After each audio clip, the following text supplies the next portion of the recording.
Salut les chers apprenants, vous êtes un amoureux de la chimie. Je vous souhaite la bienvenue sur notre page. En ce jour-ci, nous allons étudier une notion très importante et voire même indispensable à la chimie minérale. Il est question ici de comment il faut calculer la concentration d'une espèce chimique lors d'un mélange de deux solutions. Alors, on va d'abord étudier ici le premier cas où on va d'abord considérer que l'espèce dont on veut déterminer sa concentration dans le mélange des deux solutions, on va d'abord supposer que l'espèce soit présente dans une solution. Et après encore, on va voir le cas où l'espèce en question est présente dans les deux solutions à mélanger après. Sans toutefois tarder, on va passer maintenant à l'objet du jour. Ici, il est question tout simplement de déterminer la concentration d'une espèce chimique, par exemple, que nous pouvons noter grand Is. Que nous pouvons noter par exemple grand Is. Voilà, l'espèce grand Is. On veut déterminer sa concentration lors du mélange des solutions S1 et S2. On a une solution S1 de concentration C1 et de volume V1. Maintenant, nous avons aussi une deuxième solution S2 de concentration C2 et de volume V2. Alors, nous voulons déterminer la concentration de notre espèce Is dans le mélange de ces deux solutions. C'est-à-dire, lorsqu'on fait S1 plus S2, on veut déterminer la concentration de Is dans la solution. Premier cas, on va examiner le cas où l'espèce en chimique dont on veut déterminer sa concentration dans le mélange est uniquement présente dans l'une des deux solutions.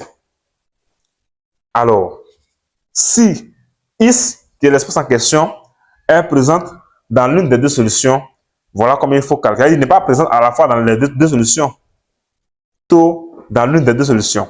Voilà comment il faut calculer sa concentration. Suivez très bien. Donc, s'il appelle par exemple sa concentration, je vais noter ça comme ça, comme d'habitude. Dans le mélange, je suppose que si Is est présent dans l'une des deux solutions, sa concentration sera égale à quoi? À une constante K. Si il est présent dans la solution S1, donc ça sera comme ça, divisé par la somme des volumes du mélange. Puisqu'on mélange les deux solutions S1, S2, donc le volume total du mélange sera V1 plus V2. Donc sa concentration sera déterminée par ça. Et ce coefficient vient d'où? Si vous restez connecté jusqu'à la fin, je vais vous montrer pourquoi je mets un coefficient ici. Ce coefficient-là, qu'est-ce qu'il représente dans cette formule? Ou encore, on peut supposer que l'élément en question, l'espèce en question peut être présente dans la solution S2. Et on veut déterminer sa concentration dans le mélange. Donc, à ce moment-là, sa concentration ici, ça tout simplement une constante alpha, par exemple, comme il y a pris le cas ici déjà, C2 fois V2 sur toujours V1 plus V2, le volume du mélange. Alors, il faut préciser que la constante, ou bien l'entier, ou bien le nombre entier relatif, ou bien entier naturel, K et alpha, représentent tout simplement les coefficients géométriques devant l'élément, l'espèce Is, dans l'équation de bilan des dissolutions du composé. Il était disant que pour déterminer la concentration d'une espèce grand Is dans un mélange de deux solutions, S1, S2, des volumes respectifs V1 et V2, voilà comment il faut déterminer. Si l'espèce est présente dans la solution S1, on pense seulement que la concentration de la solution S1, on le multiplie par son volume en même temps de la solution S1, divisé par le volume total. Alors, le volume total du mélange, c'est la somme des volumes des deux solutions. Ce qu'on devrait justement expliquer, c'est la présence de la constante K et la constante alpha dans cette expression. Alors, il a dit que le K qui est là représente tout simplement quoi? Représente le coefficient stoichiométrique qui se trouve devant, ou bien le coefficient stoichiométrique de l'espèce dont on veut déterminer sa concentration dans l'équation bilan de la dissolution du composé ou bien de la solution dans laquelle l'espèce chimique est présente. Alors, un exemple, et vous allez comprendre. Exemple ici, les concentrations des solutions des espèces Zn2+ et OH-. Ouais. Dans deux solutions, par exemple, la première solution, on prend le sulfate de zinc, la solution S1. La solution S1, on prend par exemple le sulfate de zinc. On prend le sulfate de zinc de concentration C1 et de volume V1. La solution S2, on prend tout simplement l'hydroxyde de cuivre. On prend la solution de l'hydroxyde de cuivre de volume V1 et de concentration, de volume V2 et de concentration C2, puisque c'est la solution S2. Alors, on veut déterminer la concentration des ions Zn2+ et les ions OH- lors ou bien dans le mélange de ces deux solutions. Alors, tout comme je l'ai dit, pour ce faire, qu'est-ce que nous allons faire? Il faut tout simplement d'abord écrire les équations bilan de dissolution de ces deux solutions. Alors, pour pouvoir déterminer les constantes K et alpha. Qu'est-ce que je vais faire?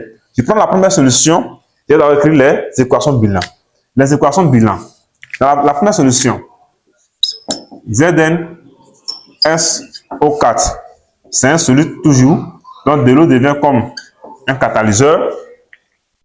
Alors, les ions présents dans cette solution, on a le Zn2+ plus SO4 2-. Maintenant, dans la deuxième solution, nous avons ici quoi? Dans la solution 2, on a hydroxyde de cuivre 2, qui est aussi lié à son tour un solide. De l'eau devient ici comme un catalyseur. Et les ions présents dans la solution, on a le C2+ plus 2OH-. Alors, les charges sont bien équilibrées. Voici les équations bilan de dissolution de chaque solution. Lorsqu'on fait le mélange de ces deux solutions, dans la solution globale que nous allons obtenir après le mélange, l'inventaire des espèces chimiques que nous allons avoir, nous aurons les ions Zn2+, l'ion SO4 2-, Cu2+, et OH-.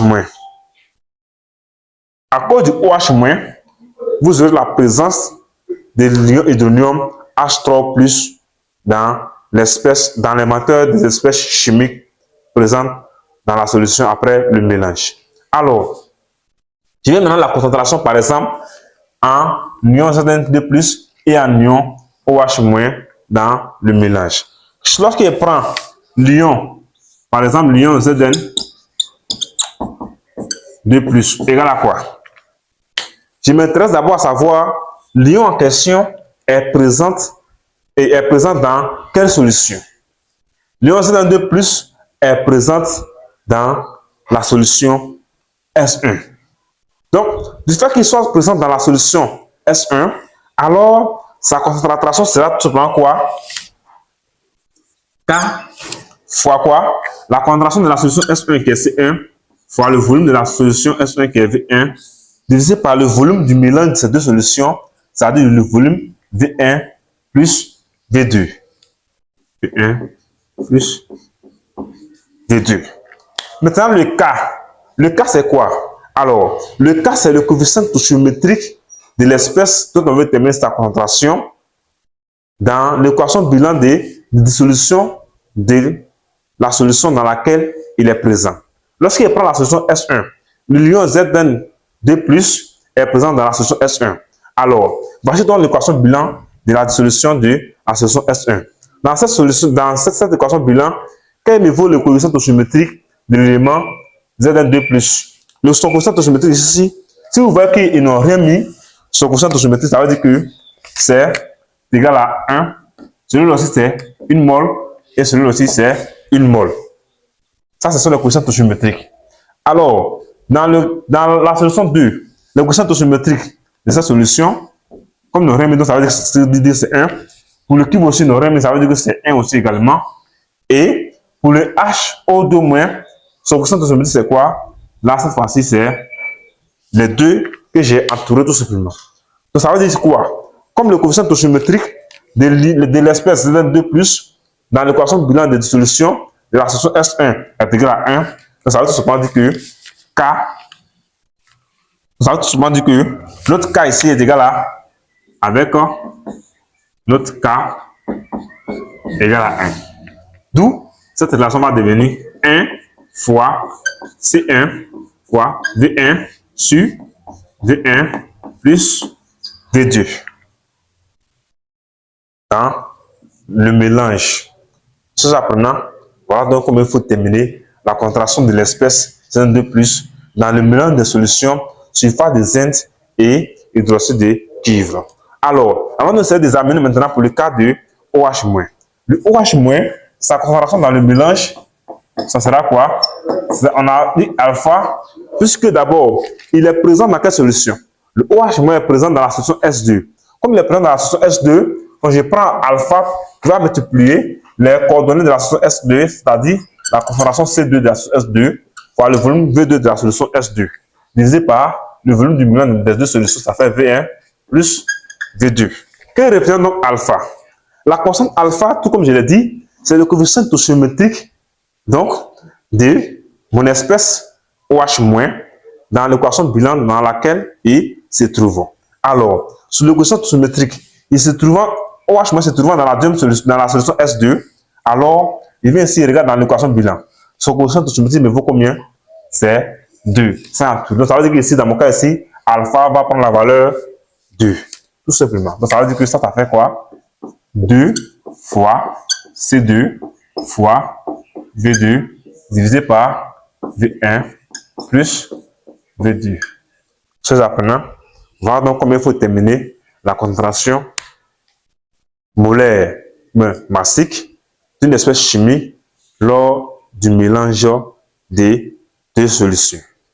Alors, on a examiné le cas où l'espèce dont on veut terminer sa concentration dans le mélange de ces deux solutions est seulement présente dans l'une des solutions. On va maintenant essayer, dans la prochaine vidéo, à examiner le cas où l'espèce chimique est présente à la fois dans les deux solutions. Donc, si vous nous avez suivi jusqu'à ici, nous sommes à la fin de cette vidéo et d'examiner le cas où l'espèce chimique en question est présente dans les deux solutions, ou bien on peut avoir aussi 3 solutions, 4 solutions, N solutions. Cela va dépendre de nous, mais ce sont les mêmes principes. Chers apprenants, si vous êtes nouveau sur la page, si vous avez aussi aimé la vidéo, n'oubliez pas de liker. Si vous avez aussi des questions, faites-nous savoir dans les commentaires et nous aurons comment répondre à vos différentes préoccupations pour mieux assimiler cette notion de concentration molaire d'une espèce chimique lors d'un mélange des solutions. Donc, on se prend à la prochaine vidéo.